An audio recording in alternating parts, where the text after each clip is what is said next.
Hello students, आज हम लोग पढ़ेंगे 10 का साइंस में जीव विज्ञान। जैसा कि आप लोगों को सिलेबस से पता चला कि जितने भी कोर्स हैं उसको 5 इकाइयों में बांटा गया है। तो उसमें से जो दूसरी इकाई है आपकी जैव जगत, उसमें 3 टॉपिक था जो बायोलॉजी का। पहला था जैव प्रक्रम, दूसरा प्रजनन, तो इसका वीडियो हम अपलोड कर चुके हैं। बस तीसरा इसका टॉपिक बच गया था आपका आनुवांशिकता एवं जैव विकास, heredity and evolution of life. तो इसके बारे में हम लोग जानेंगे। आनुवंशिकता कहते किसे हैं? आनुवंशिकता जीवधारियों की एक पीढ़ी से दूसरी पीढ़ी में विभिन्न लक्षणों के प्रेषण या संचरण को आनुवंशिकता कहते हैं। ठीक है, जीवधारियों की एक पीढ़ी से दूसरी पीढ़ी में विभिन्न लक्षणों के प्रेषण या संचरण को आनुवंशिकता कहते हैं। पीढ़ी क्या है? पीढ़ी का मतलब हमारे माता पिता, हमारे पूर्वज, हमारे वंशज, जिनके लक्षण पीढ़ी दर पीढ़ी उनके संतानों में या उससे उत्पन्न होने वाली संतति में स्थानांतरित होते रहते हैं। ये लक्षण जो होते हैं 2 प्रकार के होते हैं। जो लक्षण एक पीढ़ी से दूसरी पीढ़ी में स्थानांतरित होते हैं या वो तो वंशानुगत हो सकते हैं या आनुवंशिक हो सकते हैं। वंशानुगत मतलब कि जो माता पिता से मिले हैं, जैसे आँख, कान, नाक, त्वचा का रंग, ये सब माता पिता की तरह होता है। तो वो होते हैं, वो लक्षण कैसे होते हैं? वंशानुगत या आनुवंशिक। ये कोई ज़रूरी नहीं है कि सारे लड़के या लड़कियां अपने माता पिता की तरह हों। कुछ भिन्नताएं भी होती हैं। तो भिन्नताएं आप लोगों से पूछेगा कि क्या भिन्नताएं भी होती हैं, तो कहेंगे हाँ भिन्नताएं होती हैं। तो कितने प्रकार की भिन्नताएं होती हैं? ये भिन्नता है। भिन्नताएं 2 प्रकार की होती है। पहला होता है वंशागतिक और दूसरा होता है अवंशागतिक। तो वंशागतिक वो भिन्नताएं हैं जो हमको हमारे माता पिता से मिले हैं। जैसे शरीर की लंबाई, जितने लंबे माता पिता हैं उनका लड़का या लड़की उतने लंबे हैं। त्वचा का रंग अगर गोरा है तो गोरा रहे, सांवला होगा तो सांवला होगा, आँख, कान, नाक आदि, ये हो गया वंशागतिक। अवंशागतिक क्या है? जो ये लक्षण पीढ़ी दर पीढ़ी स्थानांतरित नहीं होते, ये अपने आप उपार्जित होते हैं। जैसे एक्सीडेंट हो जाना, एक्सीडेंट के बाद हाथ पैर का टूट जाना या कट जाना, एक्सीडेंट के बाद आँखें, कोई एक आँखों का समाप्त हो जाना, ये अवंशागतिक है। मतलब ये स्थानांतरित नहीं होते, ये अपने आप उत्पन्न होते हैं। जैसे माता पिता दुबले पतले हैं, उनका बेटा बड़ा होकर जिम करने लगे तो हिष्ट पिष्ट हो सकता है, मजबूत हो सकता है शरीर से। तो ये थी जानकारी अवंशागतिक की।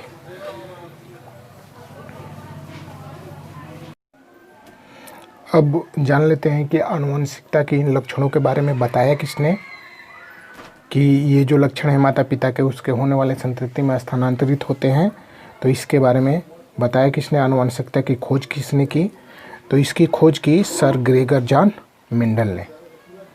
इन्होंने ही आप लोगों से कोई पूछेगा आनुवंशिकता की खोज किसने की, तो आप लोग बताएंगे सर ग्रेगर जॉन मेंडल ने आनुवंशिकता की खोज की। इसीलिए इनको आनुवंशिकी का पिता, फादर ऑफ जेनेटिक्स कहा जाता है। कोई पूछेगा कि आनुवंशिक के पिता कौन है, तो बोलेंगे ग्रेगर जॉन मेंडल। मेंडल भी बोलेंगे तो भी सही हो जाएगा। इनके बारे में थोड़ी सी जान लेते हैं। इनका जन्म कहाँ हुआ? इनका जन्म सन 1822 में ऑस्ट्रिया के गांव सिलिसिया में हुआ था। ठीक है, तो किस पर ये प्रयोग किया? आनुवंशिकता का प्रयोग किस पर किया? आनुवंशिकी की खोज किस पर किया? तो किस पौधे पर प्रयोग किया? तो मटर के पौधे पर। ठीक है, उन्होंने जो प्रयोग किया उनको कब प्रकाशित किया गया? इनके कार्यों को कब प्रकाशित किया गया? तो 1866 में।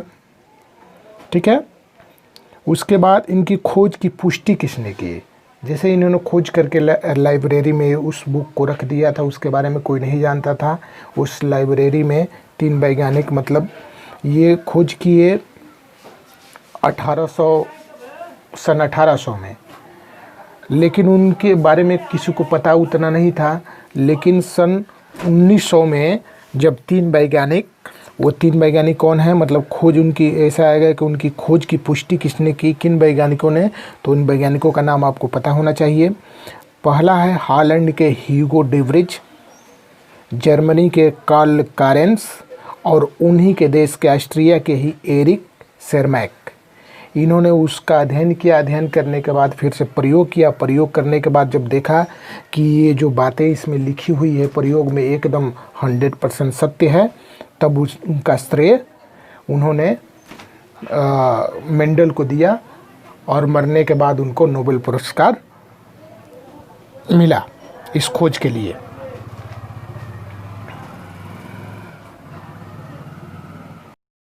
तो मेंडल ने अपनी पढ़ाई करने के बाद ऑस्ट्रिया के ही ब्रून शहर में एक गिरजाघर में फादर बने और फादर रहते हुए भी अपना ये प्रयोग किया मटर के पौधे पर, उद्यान मटर पर, गार्डन में ही इसका प्रयोग किया।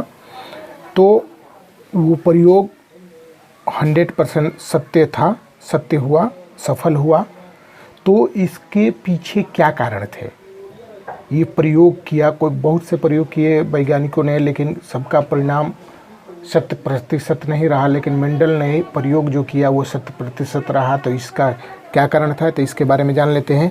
मेंडल के प्रयोगों के सफलता के मुख्य कारण क्या थे? मेंडल के प्रयोगों के सफलता के मुख्य कारण क्या थे? जो ऑस्ट्रिया के ब्रून शहर में जब पादरी बने तो उसी समय वो मटर के पौधे पर प्रयोग किया और प्रयोग सफल रहा। तो मुख्य कारण 3 थे। मेंडल के प्रयोग के मुख्य कारण 3 थे। आप लोगों से कोई पूछेगा कि मेंडल के प्रयोग में जो सफलता के मुख्य कारण कितने थे, तो बोलेंगे 3 थे। उन तीनों के बारे में जान लेते हैं। पहला है, मेंडल ने अपने प्रयोग के लिए उद्यान मटर को चुना। सबसे पहले ये आप लोगों से सवाल पूछा जाता है कि किस पौधे पे किया, तो मटर के पौधे पर, याद रहेगा, उद्यान मटर, गार्डन पी। ठीक है, मेंडल ने अपने प्रयोग के लिए किस पौधे को चुना?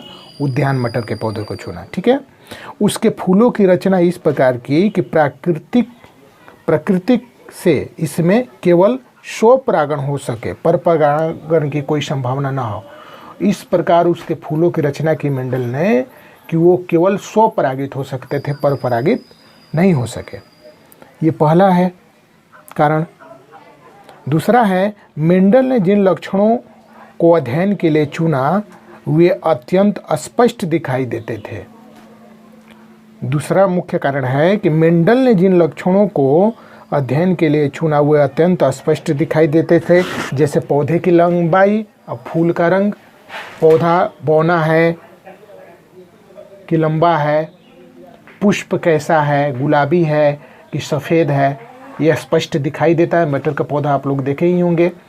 ये दूसरा मुख्य कारण था। और तीसरा मुख्य कारण था कि मेंडल को गणित का अच्छा ज्ञान था, पढ़े लिखे थे, ज्ञानी थे भाई। मेंडल को गणित का अच्छा ज्ञान था, जिससे वे प्रयोगों के परिणामों का आकलन भली बात कर सके। आकलन, पढ़े लिखे थे, गणित का अच्छा ज्ञान था, जिसको गणित का अच्छा ज्ञान है भाई वो आकलन कर ही लेगा। तो ये मुख्य 3 कारण थे सफलता के। ये पूछा जाता है कि मेंडल के सफलता के कितने कारण थे, तो आप लोग मुख्य रूप से बोलेंगे 3 कारण हैं। इन्हीं 3 कारणों के बारे में बता सकते हैं। पहला कारण, जैसा कि आप लोग देख ही रहे हैं कि मेंडल ने अपने प्रयोग के लिए उद्यान मटर को चुना। उसके फूलों की रचना इस प्रकार की कि प्रकृति में इसमें केवल स्वपरागण हो सके, परपरागण की कोई संभावना न हो। मेंडल ने जिन लक्षणों को अध्ययन के लिए चुना वह स्पष्ट रूप से दिखाई देते थे, जैसे पौधों की लंबाई, पुष्प का रंग।